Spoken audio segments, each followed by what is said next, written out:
Assalamualaikum warahmatullahi wabarakatuh. Baik sahabat semua, selamat berjumpa kembali dengan Endri Atas Iki Channel. Di video kali ini kita akan fokus untuk melihat progres pembangunan sirkuit MotoGP di dua tunnel, yaitu tunnel yang pertama dan tunnel yang kedua. Dimana kita lihat di sini untuk tunnel yang kedua, sahabat semua, banyak sekali pengerjaan yang dilakukan di sini.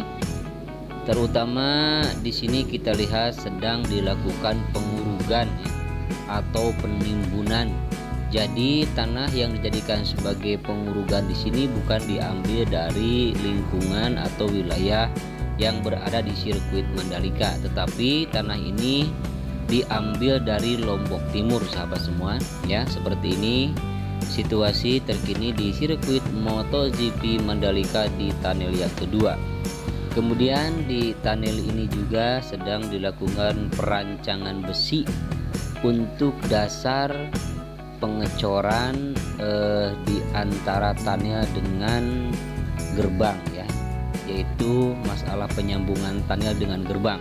Di sini sedang dilakukan perancangan besi seperti yang kita lihat, ya.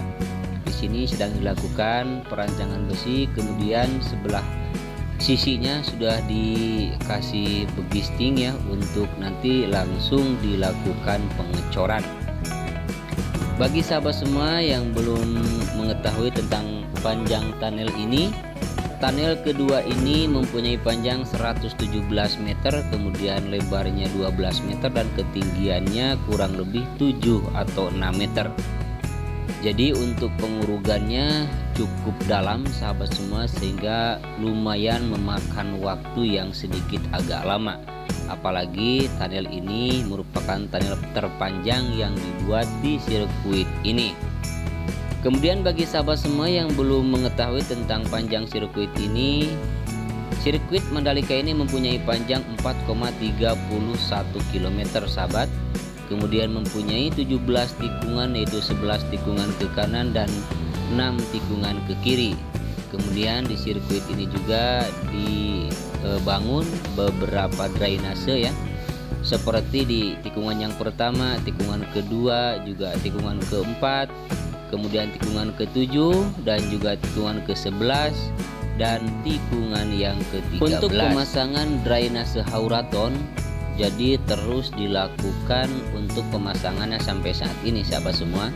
Jadi seluruh trek, ya, nanti di sirkuit ini akan dipasang drainase hauraton, dimana drainase hauraton ini menggunakan dua jenis, ya, seperti Hauraton Indonesia yang memberikan informasi kepada saya yang ikut berkomentar di video-video saya sebelumnya, bahwa drainase hauraton yang digunakan di sirkuit ini merupakan hauraton dua jenis, ya, atau menggunakan dua jenis.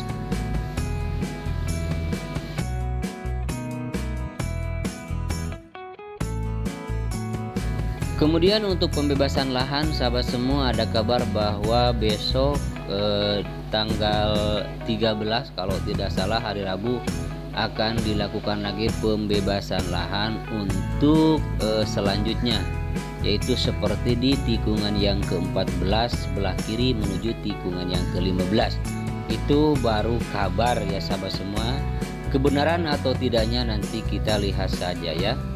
Kemudian ini adalah merupakan tunnel yang pertama, sahabat semua. Jadi tunnel ini adalah tunnel yang mempunyai sedikit agak pendek dari tunnel yang kedua, yaitu mempunyai panjang 65 meter, kemudian lebarnya 12 meter dan tingginya kurang lebih sama 6-7 meter. Seperti yang kita lihat di depan, untuk tunnel yang pertama ini juga sama sedang dilakukan pengurugan, bahkan juga sama sedang melakukan perancangan besi untuk sambungan tunnel, ya. Hanya saja untuk tunnel yang pertama ini sudah agak sedikit lebih ada kemajuan, bahwa untuk dindingnya sambungan sudah dilakukan perancangan besi, bahkan bawahnya sudah dilapisi begisting, ya. Hanya tinggal menunggu lapisan begisting hingga atas, kemudian dilakukan pengecoran. Kemudian untuk tunnel ini atau kedua tunnel ini, sebagaimana kita ketahui bahwa fungsinya adalah untuk mobilisasi para penonton ataupun juga para pengunjung yang akan keluar masuk zona sirkuit, sehingga ketika balapan digelar pun kita tidak terhalangi oleh balapan, sehingga kita bisa masuk atau keluar lewat tunnel atau terowongan ini.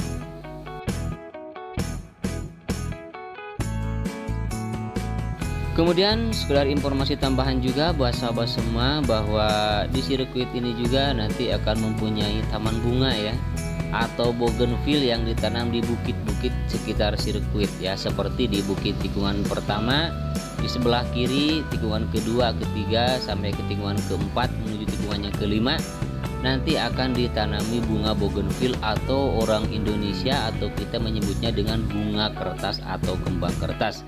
Jadi rencananya ada 40.000 bibit bougainville yang akan ditanam di bukit-bukit tersebut. Namun sampai saat ini baru 5.000 yang sudah ditanam ya.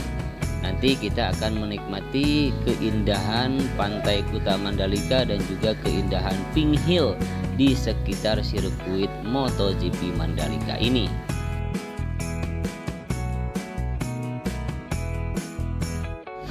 Perlu berbangga bahwa sirkuit MotoGP Mandalika ini menjadi ikon baru ya untuk Indonesia atau untuk Kuta Mandalika, dan merupakan suatu kebanggaan bahwa sirkuit ini adalah merupakan sirkuit jalan pertama di dunia yang akan dijadikan sebagai tuan rumah balapan MotoGP. Mudah-mudahan saja, kita berharap pembangunan sirkuit ini akan selesai tepat pada waktunya.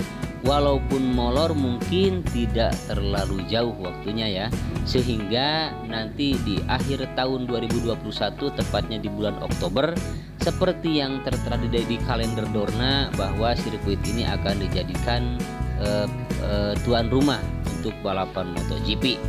Hanya nanti tinggal menunggu selesai, kemudian setelah selesai kita tinggal menunggu homologasi atau pengesahan atau izin ya dari Dorna bahwa sirkuit ini memenuhi syarat atau tidak untuk dijadikan sebagai tuan rumah balapan MotoGP.